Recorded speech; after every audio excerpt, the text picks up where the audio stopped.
Yeah. You can. People betting on everything. I guess they're not betting. Trading. They're trading on elections. Um, how will the S&P be this year?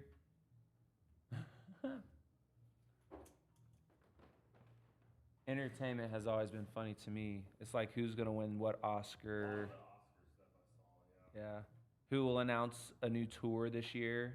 Dua Lipa or Beyonce? Who will have a top 10 song this year? Dominic Fike or Doechii? For sure, Doechii. I don't even know who that dude is. Who will be featured on Kanye's next album? Northwest or Travis Scott?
Good afternoon.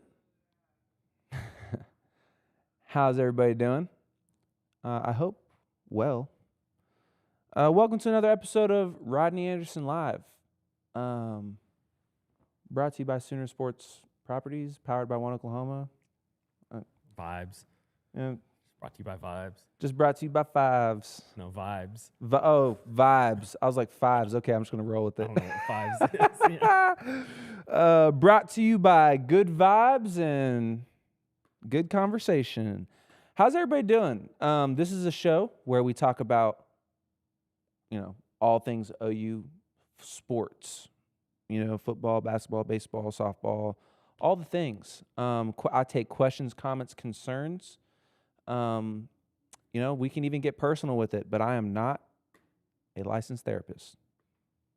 So take all of my advice with a grain of salt, is what I would say. Spring break. It's a little bit weird on campus right now, just because it's empty. It always feels like that working on campus because every day is a struggle. Like you're just fighting through a sea of college students walking to class, and so you got to add that onto your commute or whatever. And then spring break hits, and I've always known that it was going to, but you're just in work mode, and you're coming down Lindsay, and it's like, wow, it's way less congested today. Oh yeah, hits spring break. So we're just gonna hit a couple of high level things, I think. Yeah. Hatch, where you at? You said you're butt deep in snow. In snow. That's what I'm saying. Yeah, where are you coming from? Where is everybody coming from? And what are your questions, comments, concerns? We're going to talk a little bit about Pro Day today. We've been talking about it, but we have results. They're listed on the on the old Soonersports.com. We had 10 guys from last season. A couple of dudes that everybody always asks questions about. The Deion Burks of the world, Owen Heineke. A little update on him. Jay Knott. Everybody loves to talk about that guy. A lot of great numbers. Everybody did very well for the most part. And then we'll talk a little bit of basketball because our men's basketball team is in a cool little bracket, I would say. I learned a lot about the crown bracket this morning, so definitely want to talk about that. But yeah, questions, comments, concerns, throw them in the chat. We'll get to them while we, work through all these topics. Hatch, I would like to know where you're coming from. If you're okay, Traverse City, Michigan, makes sense. That tracks. I hope you're staying warm. If it makes you feel any better, we've been dealing with just unusual cold. It was like 25 degrees the past couple of days. Probably worse where you are. I get it. However, I would say that the wind here has got anybody else beat. Like, it's got to be the windiest place in America. It is nonstop. It's howling right now. I don't know if y'all can hear it, but literally, it's nonstop. Boom.Sooner says Boomer Sooner. Onward and upward. Rodney the GOAT. The greatest of all time. The greatest Rodney of all time, maybe. More than your dad? The second greatest Rodney of all time. Oh, maybe I'm the third greatest Rodney of all time because my son's name is also Rodney. I want my son to be better than me. And I think of my dad as better than me. So, yeah, I guess I am the third greatest Rodney of all time. Whoops. All right. Hatch says that he doesn't miss the ice storms, but he does miss the warmth. I will say, I don't know if you're all into the whole Michigan-Ohio rivalry now since you live in Michigan, but when I was living in Ohio, I loved the snow so much more than the cold weather that we got down here because it wasn't windy. It was just like it snowed. I mean, the infrastructure up there was ready for it, so they cleared the roads, and it was fine. Like, it's just like a normal day, except everything was white. So all good. Here, it's icy. Nobody knows how to clear it. Everybody panics. People who have big trucks just think that means ice doesn't apply to them, but it still does. And so they just go flying down. So let me get on to topic here. Pro Day. I want to hit the guys that I listed at the beginning. We'll start with Owen Heineke. I saw where maybe it was Jim Nagy that was asked, or no, they were asking Owen Heineke himself what he thought about the appeal and where that was, and he said that he is locked in. Yeah. Like, ship has sailed. The train has left the station. He is in on the NFL. And so whether we're also told like Nagy loves Owen, and so I think that's where like a lot of the continuing to fight is coming. He's like a huge fan, which I think bodes well for him. Oh yeah, I think we talked about that last week too.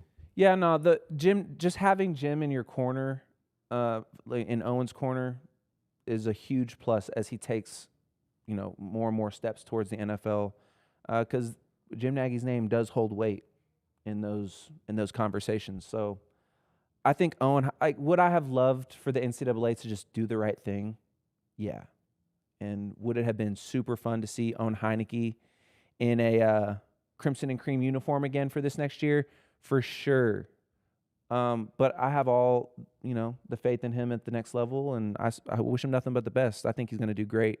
He'll land on a team, and he'll work his way in. I think there's something to be said, too. The NCAA, whether it's going to work or not, has been, actively pursuing, how to be vindictive to the teams that sue their way to getting their players on the field. They're trying to actively find ways to still penalize teams. So what's happening is, with Trinidad, is that they go to a judge who rules and basically files an injunction or a court order or whatever and says Trinidad's allowed to play. I'm making that, and that's a law. I'm making that court order now, and so then the teams abide by it. Well, the NCAA is going to sue or appeal that decision. Well, while that's all up in the air, they're like, well, Trinidad's going to play because this isn't settled yet. So he's going to play. And so the NCAA is trying to find ways to essentially retroactively penalize those teams that took those actions. Now, the courts aren't having it as of right now, but there's always a chance that, like, eventually the NCAA maybe gets their way, and some of these teams that getting their players back on the field through courts rather than through them could find themselves dealing with a sticky situation. They're going to the courts because the NCAA wasn't being reasonable, basically. Well, yeah, I think that's where that's where I stand on it. But NCAA doesn't like that they're basically someone's going over their head. I mean, stop being a. Don't say. You know, stop being that way, bruh. Like, just I feel like if you're going to like lead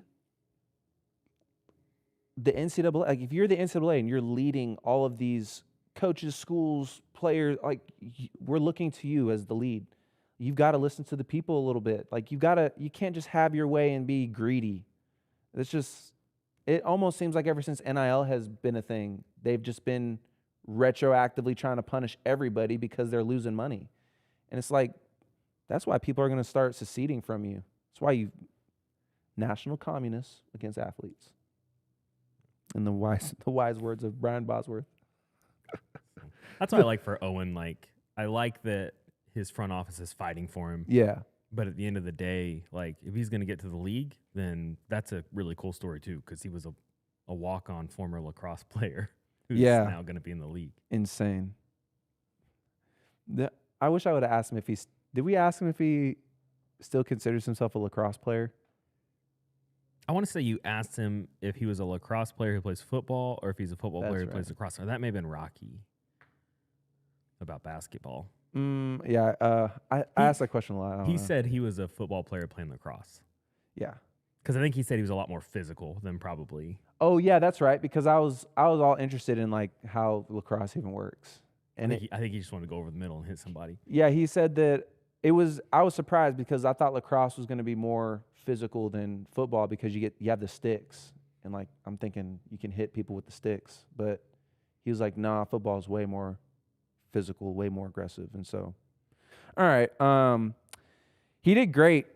I had a great showing. Weighed in at 6'1", or came in at 6'1", weighed 229 pounds, a 9'11" broad jump. 10 to get in, big dog. That's all I can hear right now.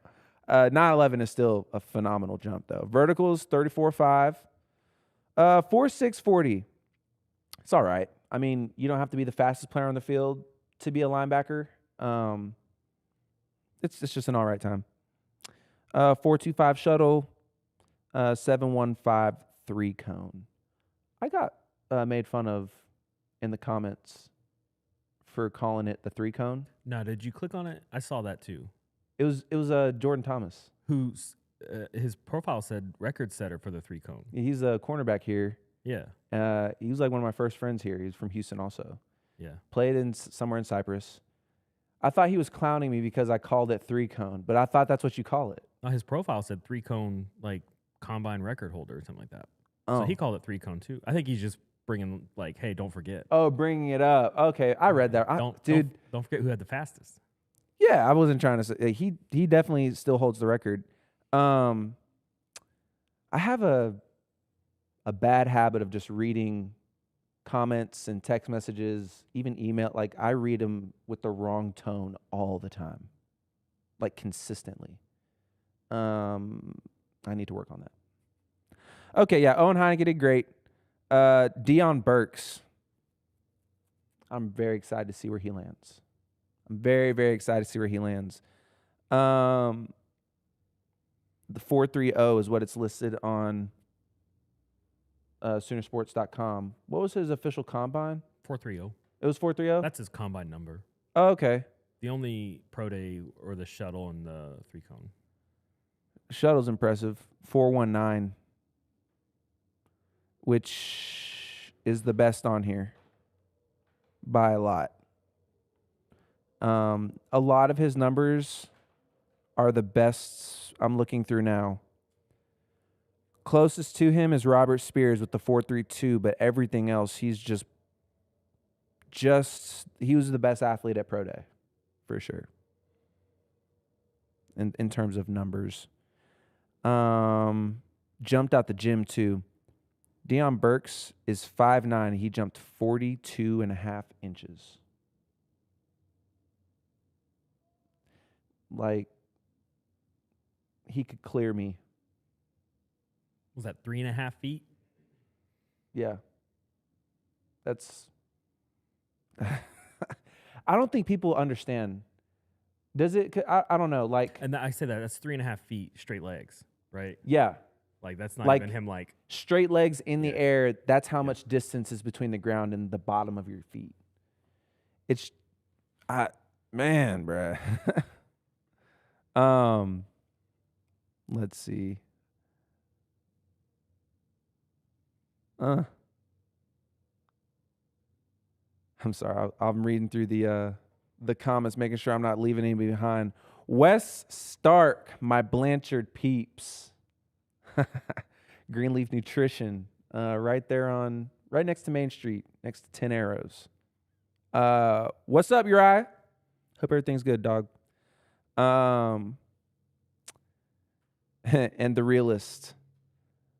Appreciate you hopping on. Glad you're able to make the live. We're talking Pro Day.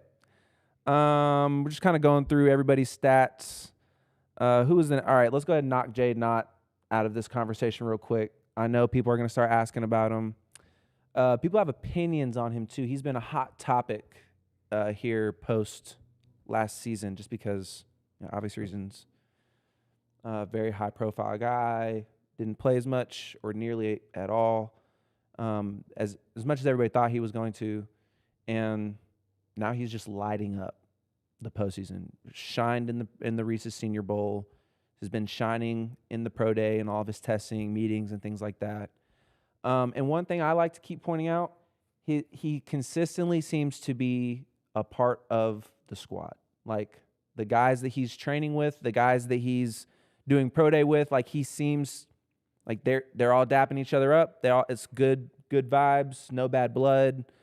So yeah, Jade Knott's doing his thing. He is listed at 5'11", 198.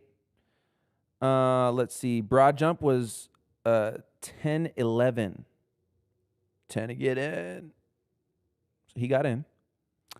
40-inch vertical, which, 5'11", almost 200 pounds. It's pretty solid. I don't think I had a 40-inch vertical. Maybe I was like knocking right on 40, like 39 something.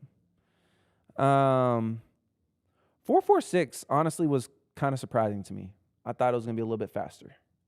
But I do think I think all running backs have a little bit of game speed. I'm bumping for Jade Knott right now. I don't mean to bump for him.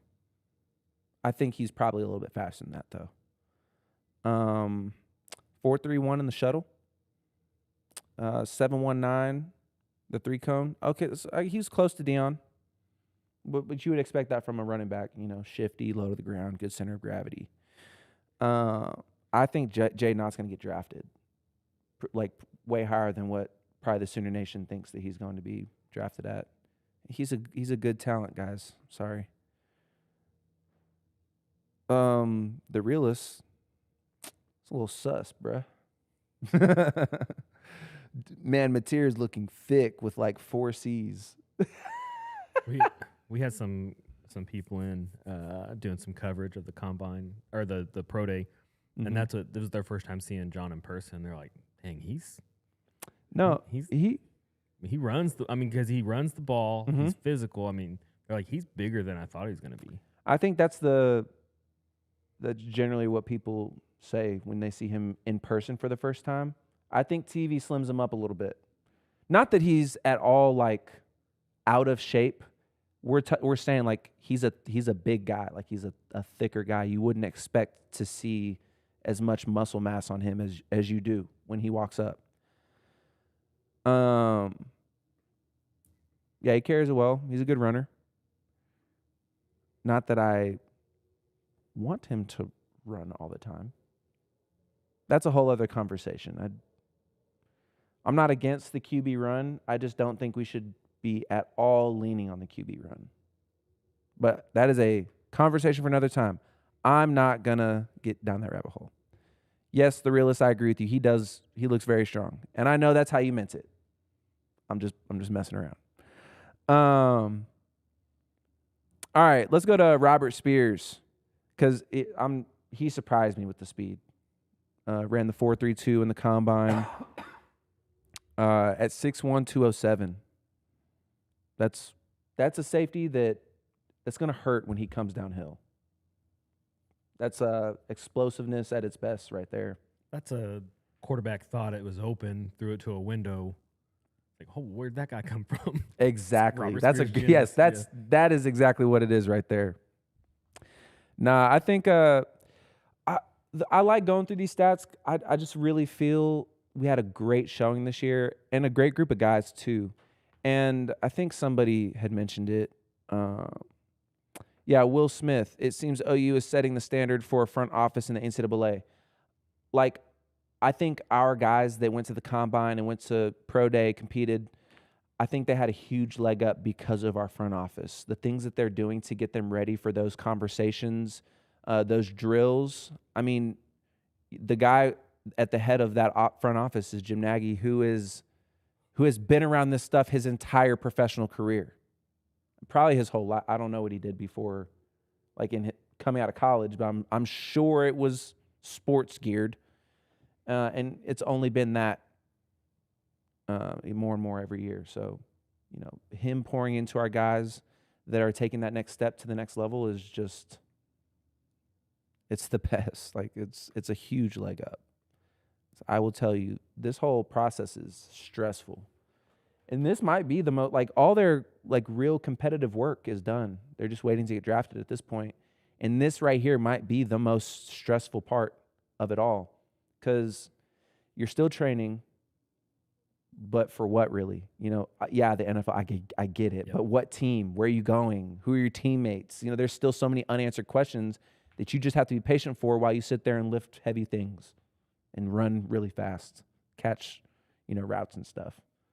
So is that like, what were you doing? Because did you do drills at the combine or pro day? I was too injured. Your knee was still. I did the bench during the combine. I met with teams. The combine for me was a huge medical thing and a huge meeting thing. And then at pro day, I met with a few teams. I did like height, weight, and that was about it. That's right. So you were you had something to focus on. Of like, I'm focusing on my rehab.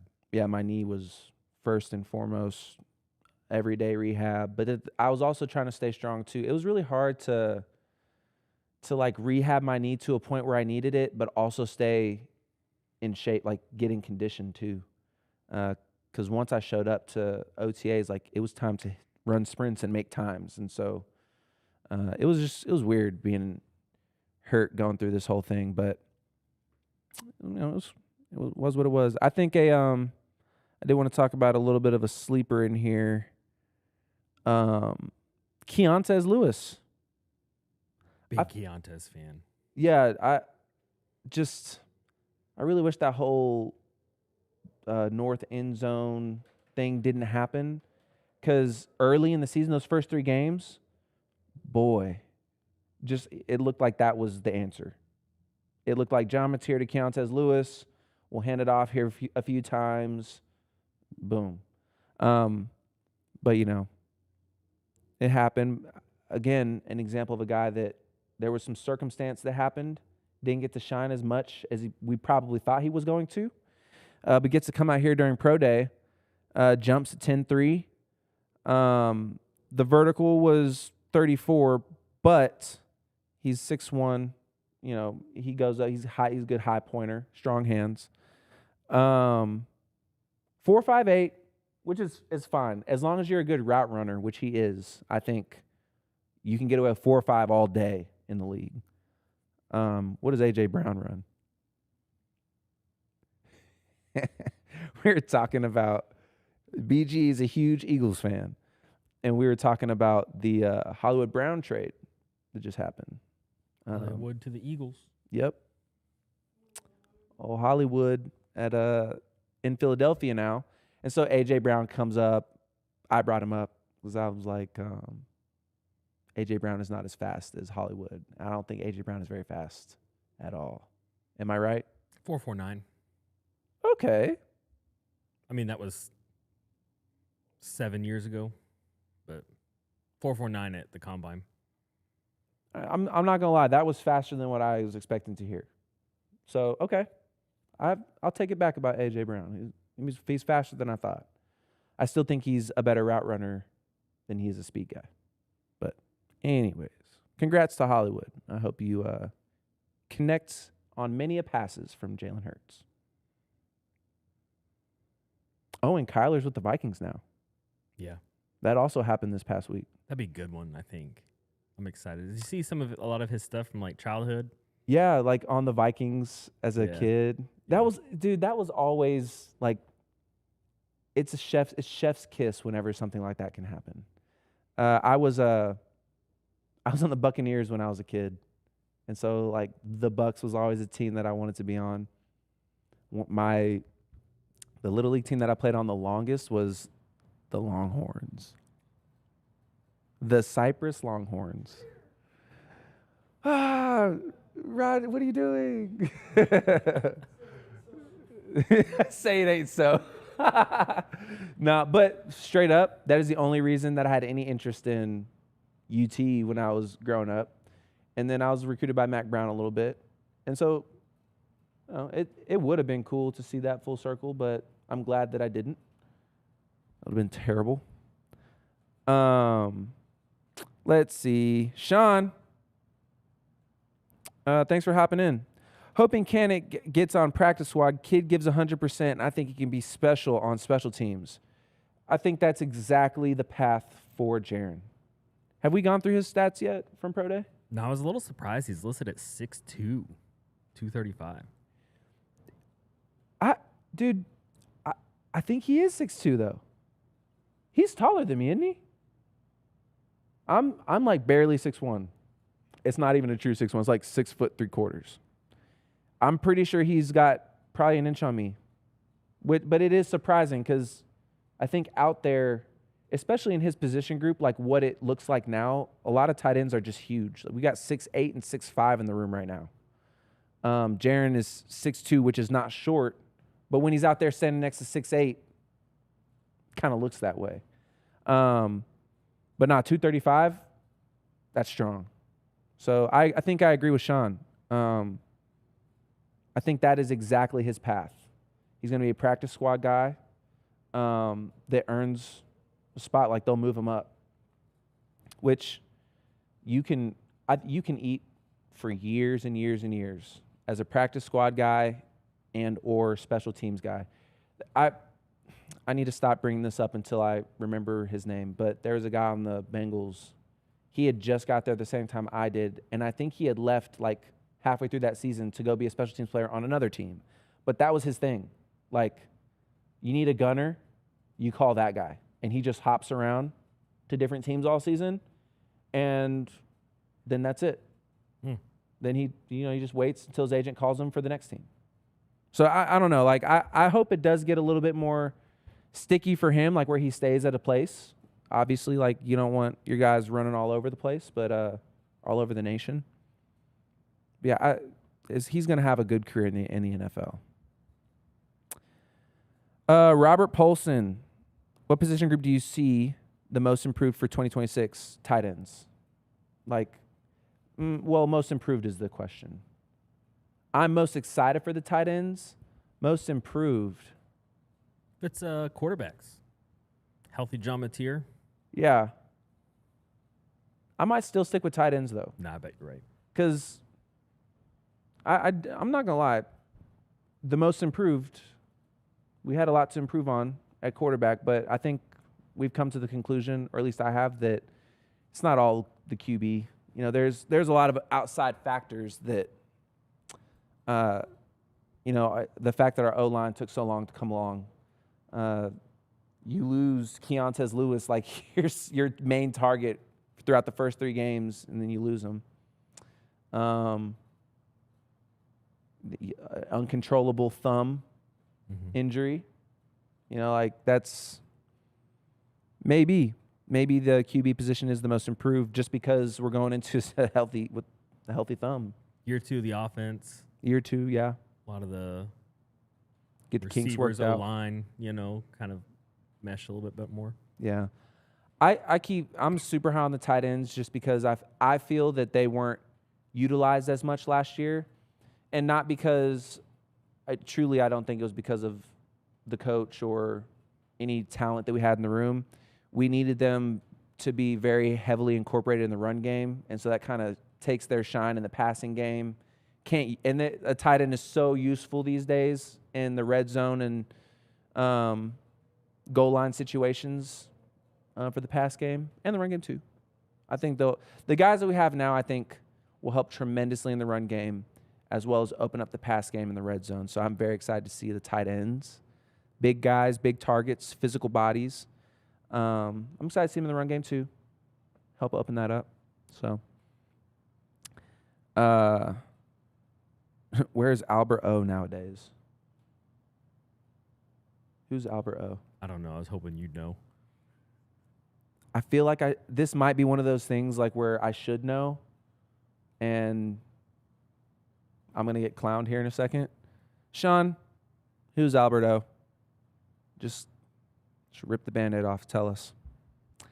In the meantime, I was curious what Jaren's 40 was. 4.52. Bro, he can get down the field on a kickoff. Like, he'll be dangerous on kickoff. He'll be disruptive in punt return. The year before last, when he was still a linebacker and he was backing up Danny Stutzman, he almost exclusively made plays on special teams. Yep. And scored touchdowns on special teams, fumble recoveries for a touchdown, blocked the punt, running down on kickoff, making tackles. He's going to be a valuable addition no matter what team takes him. I'm waiting to see who Albert O is. Sean, don't leave us hanging, dude. Who is Albert O?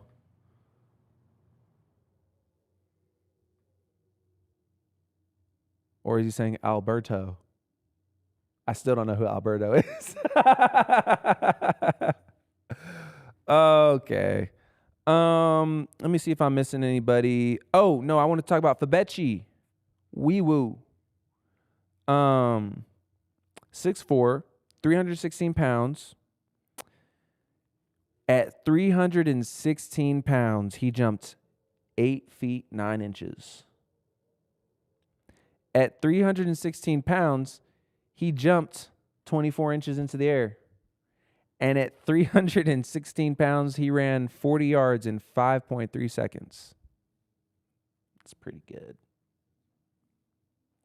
At my best, I couldn't put on an extra 116 pounds or whatever that math is and be at all that fast or athletic.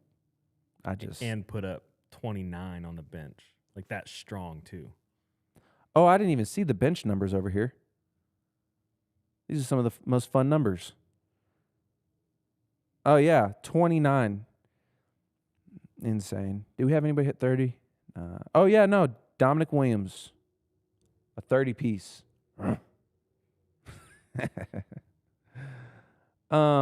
He did his shuttle, but not his vertical 40 or 3-cone? Is that? I don't know. The testing is strategic, so I think so. You just gotta think you're just trying to mold yourself and your resume into like the most perfect thing that it can be. Excuse me.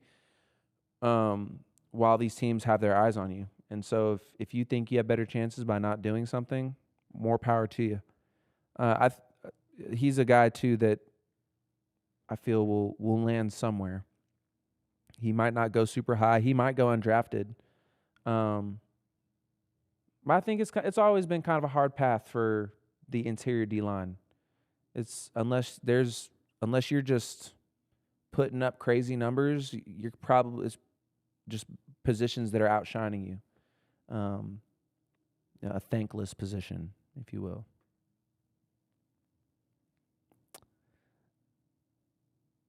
Got an update on Albert O. I'm looking. My bad, wrong person. I meant Obo Okoronkwo. Sorry. I searched Albert O. It's like tight end, played for Mizzou.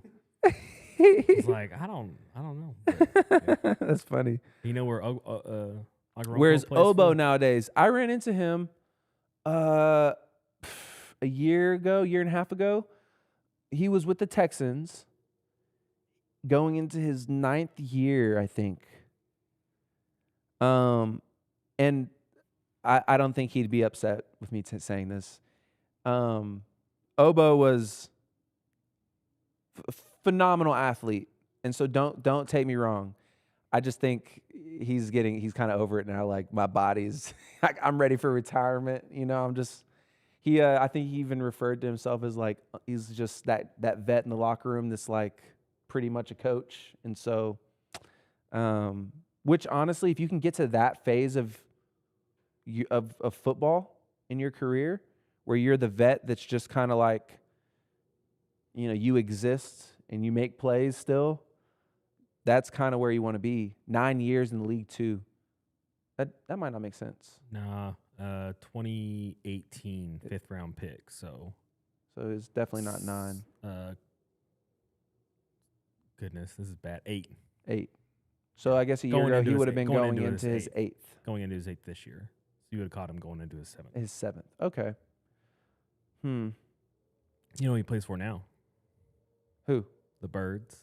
The Eagles? Yeah. I did not know that. All right. Well, he was with the Texans. I think he was there with Joe too. Joe and him crossed paths maybe a little bit. Yeah. And then, but I guess on the Eagles now. Okay. Going into year 8. Yeah, but even still, I think he's like, man, I'm squeezing out the rest of all the last bit of football that I can get, and then he's probably going to hit some beach somewhere and just live the good life. I played oboe in high school. I was looking at his Wikipedia page. Mm-hmm. According to that, he and his siblings hid that they played football from their family for a bit. Dude, this is just Rodney's human experience. I'm not, pretending to know anything, but in Houston, there is a huge population of just Nigerian people, and it is like they are a culture of people that they just don't believe in sports. The older generations, like the parents and on, they're like, sports? Why would you waste your time doing a silly game? Go to class. You need to be a doctor, a lawyer, engineer, something like that. Like they have parents that were like, we didn't come here for you to play games. Go to school, get an education, take care of your family. And so, yeah, there's a ton of stories like that. Like there's a kid on my team in high school who had to convince his parents to like help him do football. Like they wouldn't provide any resources to him. No money, no equipment. Like they wouldn't take him to games. They wouldn't take him to, if it was a sports related thing, they were not involved. They did not support. And so it's just, I don't know. Difference of it's just different. It always works out though, like something happened, like they drag their parent to a game. The parent gets to see them play and like be successful. They see the stands filled and what this all could be, and then they're like, okay, well, maybe it's not just a silly game. The next line in that article said, upon seeing his talents, they were cool with it. Like they were like, but it's so funny. Like, I wonder when while he was hiding it, like he's got to be going to practices and he's got to be like working out and getting jacked, and his parents are just like, what are we feeding him? He's getting huge. Like, do coaches know of the dynamic, and are they like, please, like make it cool with them because we really can't lose you? Oh, bro, I would not want to be that coach. Stressing every time mom. I'm too competitive. I'd be like, all right, bro, what do you need me to do? Like, what you need? You need cleats? All right, bro, hold up. I'll be right back. I'm going to the academy real quick. What size you wear? You know, yeah, bro. It's like you need help. Like, just tell your mom we were tutoring. I don't know. I just, like, oh my gosh. Speaking of Joe Mixon, did he sign anywhere? Still to Texans. What up, Zip? Good to have you on. I don't think he signed anywhere yet. I have not heard anything. We were talking last week. Joe is one of those dudes. This would be his 10th year, I think, right? No, his 9th. This would be his 9th year. I really hope he lands somewhere. I really hope he can get healthy, because when Joe Mixon is at 100%, he's probably one of the best backs in the league. And that's saying a lot, because there are a lot of good backs out there right now. But yeah, I don't know. And Dwayne Johnson, The Rock? Whoa, The Rock's on here? Oh, Dwayne Johns. Damn. I'm just playing. Good to have you on here. Good afternoon to you as well. All right. All right. Who do we? I think we hit just about every. There was more people in the combine. I'm not trying to, be rude. Kendall Daniels had a good showing. Grayson Halton, I think, has just dramatically improved his draft status. I've been hearing a lot of good things about him in the meeting rooms. Teams are taking to him very well. Marvin Jones Jr. We talked about Keontae, Jaron. Derek Simmons did his thing. See where he goes. Obviously, R. Mason Thomas we didn't mention him, but I think it's because we all agree that he's going to go pretty high. So, good there. He's kind of got that, like, Kirk Sidnetti, like, teams you want to know about me, Google me. I sacked the quarterback. But I just love getting after the quarterback. What did he say? He's like, there's no better feeling than just getting to the ball. Like, he kept saying, no troll. I just love to sack quarterbacks. Like, he just eats, sleeps, and breathes sacking the quarterback. And Austin Welch, I was going to say, I've never paid attention to what kickers do in this time. Like, how does a kicker prepare for the draft? Reps, probably. Right. I'm just wondering, like, I guess it's more of a question that I'd probably ask, like, Jim Nagy. Like, when you're looking at a kicker, do you even need to see him? Or are you just kind of like looking at his stat line? Do you care what he looks like? What's that movie, The Replacements, where the kicker's always ripping a heater? Yeah. Like, he'll, like, put his cigarette out on the field and go kick the field. Like, do you care what he rolls up looking like? What if he pulls up in just like some old beat-up truck, hops out, overalls, no shirt underneath, smoking a cigarette while he walks into the facility? I'm here to kick the ball. Do you care if he makes it? Yeah, if you can hit from 50, we're good. I like it. He didn't run anything or do anything because I don't think you need to as a kicker. So then, I'm just curious, what does that conversation look like? Next time we have a kicker in here, I'm going to ask, and I'll report back. I promise. Zip asks, let me not skip. 1 second. Dwayne Johns. I have a buddy who's an LSU fan. He says LSU's NIL is at $40 million. Are we anywhere close to that? $40 million. And are we anywhere close to that? To be honest with you, I don't know. We're up there. I don't know what our exact number is, but our roster ain't cheap. Does that answer the question? I think the biggest, like, I think of like someone like Fasusi, who probably had offers from every big time program in the country, probably for tons and tons of money. Mm-hmm. I think about our portal guys that we had come through, who probably had offers from all kinds of places. I mean, our recruiting classes, our portal classes, our retention. You got Isaiah Satania coming back, for another year. Kip Lewis coming back for another year. Mm-hmm. Like, I don't know the number wise. I don't know, but there's clearly something here I that see. Yeah. athletes value and want to be a part of. And Over I the dollar imagine, sign. and yes, Yeah. the dollar sign's a factor, no doubt. Mm-hmm. But Yeah, and Dwayne, you raise a good point.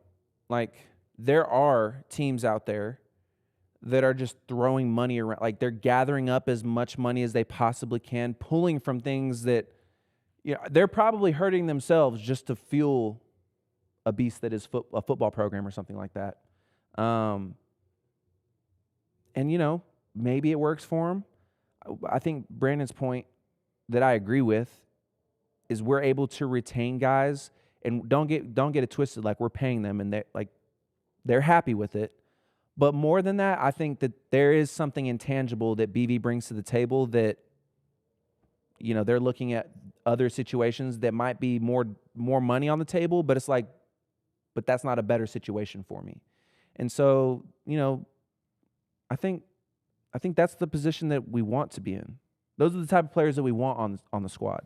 feels like the heart of the question is like, are we competitive? And it's like, look at our roster. Yeah. We're competitive. Yeah, we're yes, but the point we're making back is like, to answer the question, yes, we are competitive, but not just because we have a huge bankroll. Right. We're competitive because we pay our players, yes, but there's a lot more to it than just, oh yeah, I threw a whole bunch of money at this kid to get him to stay. I think David Stone is a great example. Like, that's a kid who damn near got poached, like, was in the portal entertaining all of these way higher dollar numbers, and we were able to come back to the table and say, like, look, we will take care of you. But the people that got him back in the building weren't holding briefcases full of money. It was his teammates. It was Jaden Jackson and R. Mason Thomas. They were like, bro, you're entertaining a lot of like generational wealth, yes, but you can get that here with development, with the coaching staff, and a front office that will get you ready for the real bag, that is to come. So that's a good question, Dwayne. Zip. All right, let's see. Will Ott be drafted or go as an unsigned free agent? I think Ott's going to be drafted. I think so too. I think creative differences is what I feel happened here. And it's like, I get it. It feels like we wasted all this money, but nobody on this live stream woke up with any less dollars in their pocket because of Jay not showing up in Norman. So let's not take it too personal. I just think there was creative differences between him and DeMarco Murray. It seems that way. Seems that way. Thanks for the cover. Yeah.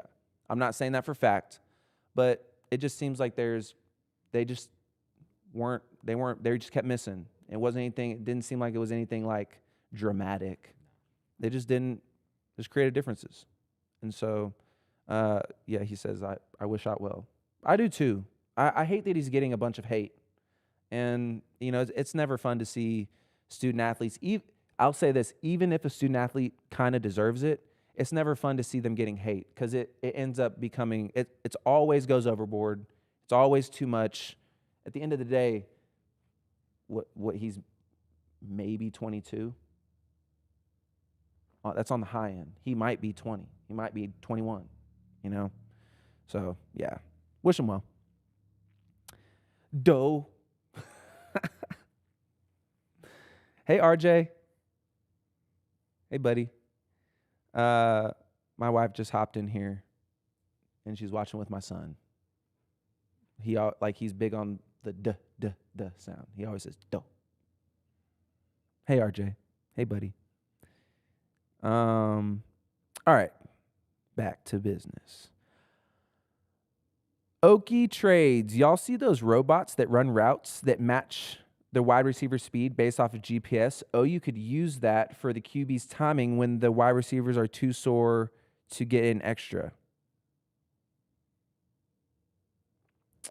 We could. I did see that So I think it's like basically a jugs machine. Yeah, I know what the jugs machines are. Yep. It like shoots you put the ball in, you shove it through. There's 2 tires that shoot it down the field or at a receiver. I guess I've seen where there's like these robotic ones that you can like put in a route. The receiver goes and runs it, and it'll like track the receiver and hit him in stride, which is pretty cool. I don't know. Like, I don't think there's any piece of equipment that you're gonna bring to the field that's gonna like give players a rest, especially if it's made for training.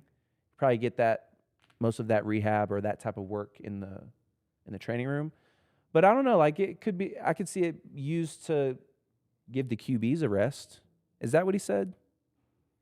No, he's talking about if the receivers can't get an extra, this robot would basically replace the receiver for like the quarterback receiver. sake, So like timing. a literal robot running a route. Yeah. Oh, I've not seen that.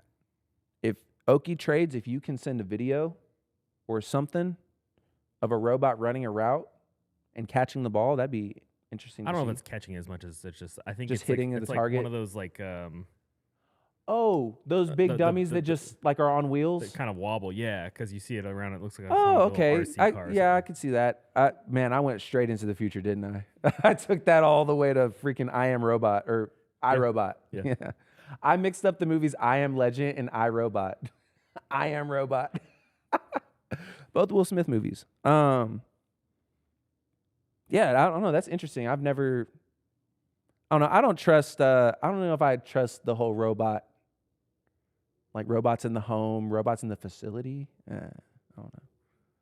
Because what if Texas? This is some Lincoln Riley paranoia. What if Texas hacks into our robots and then they commandeer them from Austin and make them go up into our facility and steal our playbooks and use the copy machine to fax over our? I don't know. I don't want robots in my facility. I don't know if they need to go that far. Then probably not. They're probably just not a very good football team. Yeah. You know? They got all the money to buy the robot, take him over. We should put more of that money in. Well, we can't really talk right now, honestly.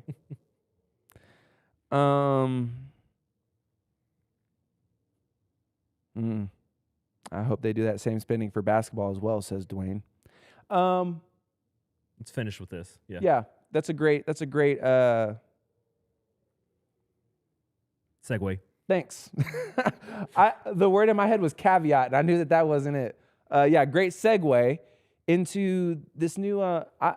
I just found out about. Well, I knew that there was the crown bracket. Is that what it's called? College basketball crown. College basketball crown. Yeah, this Crown is bracket, the whatever. second year. It's the second year. I didn't know that either. Yeah, this is the second year. So our men's team did not make the March Madness bracket, the tournament. Seemingly one of the first, if not the first team out for like the third or fourth time in 5 years. I mean, crazy. We're right there. Which that kind of seems like an ongoing theme. We are always like right there, and it's a buzzer beater. And then the next week, the same thing happens, and we're right there, but we're first team out. We're like, whatever. But we passed on the NIT. Yep. To go to this crown bracket or whatever. College basketball crown. College basketball crown. Okay, I need to get that straight. And I knew nothing about it. I'm not gonna lie. But I walk in this morning and BG is like, the winner gets $500K. And I was like, hold up. Tell me more about this. So I guess they had a media day. And I don't know if we know the mechanics of that part of it. I think that was like that's how it could be accomplished. Oh, okay. Well, long story short, like, what is it like once you get to the semis or the quarterfinals or whatever, you start to get, your team starts to get payouts. And then once you if you win it all, the payout is $500K to the team. Quarterfinal win, $50,000 guaranteed. Semifinal win, $100,000 guaranteed. Championship win, 300,000. 300. Okay. So not quite 500 total, but I thought that's really fun. And that's super cool. My first question, being working at NIL and stuff, how are they able to, that's pay for play. How are they able to pay them for winning and continue that throughout the tournament? But then we were talking about it's probably some type of, there are sponsors attached to this bracket in this tournament. And so it's most likely activations that these guys are going to be doing for these sponsors in order to unlock this money so that it's legally flowing to these athletes. That's kind of like a sidebar. I was just curious. But now that that's been talked about, I think I kind of just wish that they just pay them to play. It'd be really cool to see these guys out there like playing really hard for money, which is what this. I mean, they will be. They will be, yeah. Yeah. It's with extra steps. Yeah, And I mean, yeah, they whatever. win their first game. I'm sure they will have some kind of photo shoot or some kind of, stand in front of a green screen, something to. It'll be easy. Yeah, Yeah. exactly. Something easy they can just knock off so they can accept the money. But it kind of raises the question,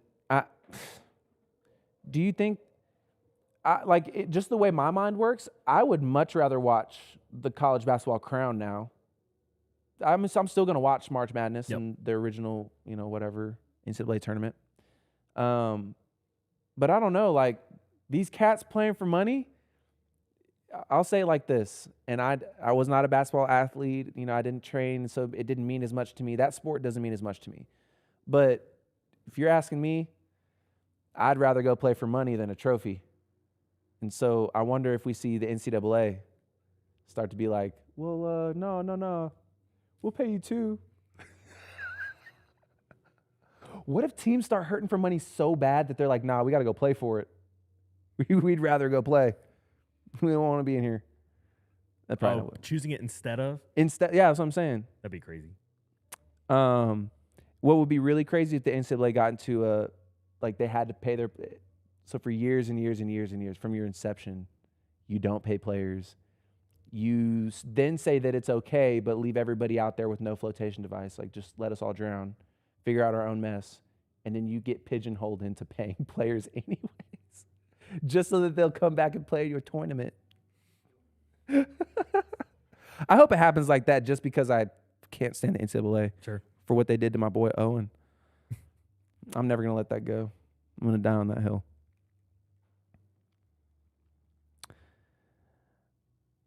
All right. Oh, Dwayne thinks they should have went to the NIT. I'll say that I read it. Last year, Nebraska won the college basketball crown. They're a 4 seed this year in the tournament. So could provide some pretty good momentum. Could. Yeah. It's played in Vegas. I mean, so. it's a little bit more of a spectacle, and I think that's okay. Yeah. For something like this. Well, honestly, I guess my question back would be what is the benefit to the NIT? Because to me, the NIT has always been like, oh, you lost, so that's where you go play. And it's kind of like, that's it. Yeah. Literally referred to as like the loser's bracket. Yeah. Thanks, Trey. I don't know if I go play in a tournament that is referred to as the loser's tournament versus the money tournament. The money tournament sounds so cool. The money tournament, bro? Yeah. You win the crown. Yeah. That'd be lit. Think about that. A spectacle in Vegas. Like you're saying, Brandon, like you just won a bag. I know you're getting merch from all those sponsors and it's in Vegas too. And then it would be really cool if their trophy was just like 10 individual crowns. That'd be so live. Oh my gosh. Mm.